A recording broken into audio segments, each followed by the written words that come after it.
Kashmir petrol से जुड़ने का बहुत बहुत शुक्रिया। बराह रास्त इस वक्त श्रीनगर से हम आपसे मुखातिब है। बात करेंगे सरजान बरकाती कि जी हाँ, सरजान बरकाती जो है ज़ैनपोरा कॉन्स्टिट्यूंसी से इससे पहले उन्होंने कागजात नामजदगी दाखिल किए थे, लेकिन बाद में वो मुस्तरद कर दिए गए। जी हाँ, क्यों मुस्तरद कर दिए? क्योंकि वो वक्त पर दस्तखतशुदा हलफनामे को लेकर उन्होंने जो वक्त पर जो दस्तखतशुदा हलफनामा है वो बाज़ाब्ता तौर पर फराहम नहीं कर सके।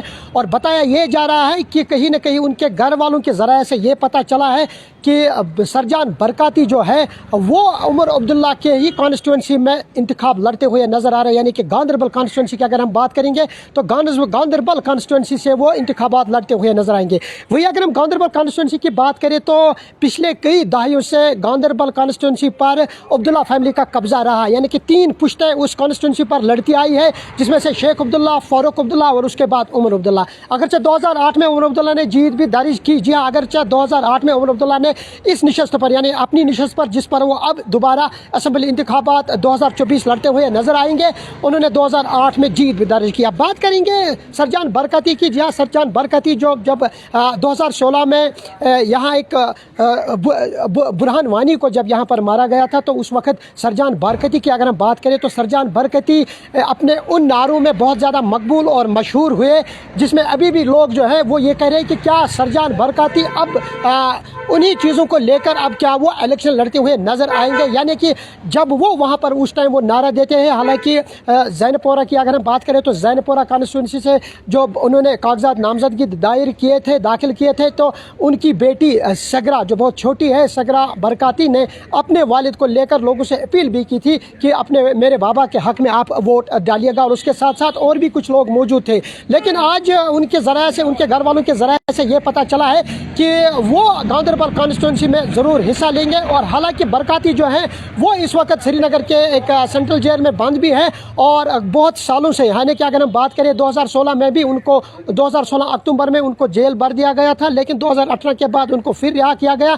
लेकिन 2023 में, जी हाँ 2023 में उनको एक मरतबा फिर बंद किया गया है, और जहाँ से भी उन्होंने अपने घर वालों से बात की कि शायद वो इलेक्शन यानी कि 2024 जो असेंबली इंतखाबात होने जा रहे हैं उसमें अब सरजान बरकाती जो है वो अब हिस्सा लेने को आ रहे हैं। यानी कि अब असेंबली इंतखाबात जो है, अगर हम श्रीनगर कॉन्स्टिट्यूंसी की बात करें तो श्रीनगर में जो मुख्तलिफ कॉन्स्टिट्यूंसीज़ हैं, जैसे अगर हम बात करें उमर अब्दुल्ला की जो गांधरबल से अब इलेक्शन लड़ते हुए नजर आएंगे, और कहीं न कहीं ये माना जा रहा है कि अब मुकाबला गांधरबल कॉन्स्टिट्यूंसी में सरजान बरकाती और उमर अब्दुल्ला के बीच होगा। जी, हम अहम अपडेट से आपको आगाह कर रहे हैं, क्योंकि पिछले कई दिनों से इस तरह की जो पेशगोइयाँ चल रही थी, इस तरह की जो सरगर्मियाँ चल रही थी वो देखने और सुनने में आए थे। लेकिन घर वालों के क्लोज ज़राए से ये पता चला है कि सरजान बरकाती जो है वो अब गांधरबल कॉन्स्टिट्यूंसी में इंतखाबात लड़ते हुए नजर आएंगे।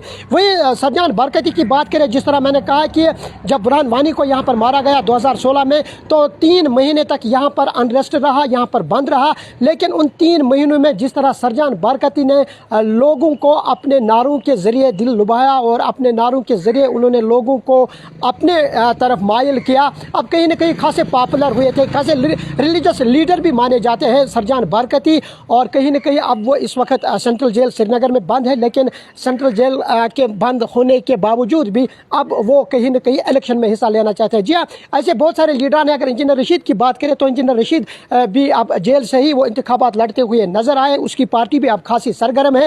हालांकि इंजीनियर रशीद जो पार्लियामेंट रुकन है बारामूला पार्लिमानी निशस्त में, जिस तरह से इंजीनियर रशीद ने जेल में रहकर कामयाबी हासिल की, वही अब अंदाज़ा ये लगाया जा रहा है कि शायद बरकाती जो है वो उमर अब्दुल्ला को शायद टफ टाइम दे सकते हैं। पहले ये तय करना होगा कि क्या उसकी कागजात नामजदगी जब दाखिल करेंगे, क्या उनके कागजात नामजदगी जो हैं वो एक्सेप्ट हो जाएंगे या दोबारा रिजेक्शन में आ जाएंगे। अब ये लंबा चौड़ा किस्सा है, देखना ये होगा कि जिस तरह से इस वक्त सियासी हलचल चल रही है और बहुत सारे इंडिपेंडेंट उम्मीदवार जो है वो मैदान में उतरे हैं, चाहे जमात इस्लामी की बात करें, चाहे साबिका जो रहनुमा थे हुर्रियत के, वो भी अब इसी मुख्य धारा में आ रहे हैं, और उन्होंने भी कहीं न कहीं अपने हलकों, अपने इलाकों में जो इंतखाबात लड़ने की मुहिम चलाई है, कागजात नामजदगी भी दाखिल किए हैं। उस हवाले से अब देखा किस फैसला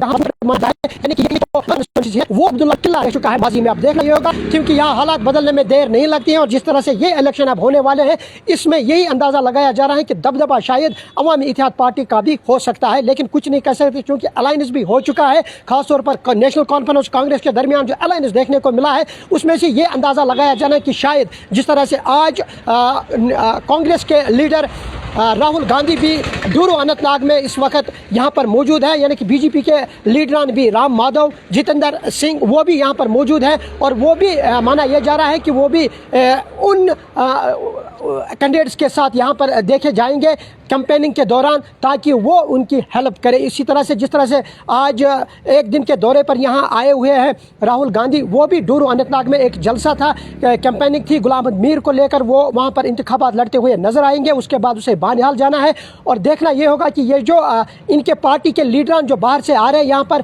मुकामी लीडरों को यहाँ पर कितनी तकवीत मिलेगी और कितना हौसला मिलेगा। आने वाले वक्त में यह सब कुछ पता चलेगा। फिलहाल अपडेट हम आपको करवा रहे हैं कि सरजान बरकाती जो है वो अब उमर अब्दुल्ला के मद मुकाबल होंगे गांधरबल कॉन्स्टिट्यूंसी में, कितना टफ टाइम दे सकते हैं और क्या वाकई वो इंतखाब लड़ते हुए नजर आएंगे।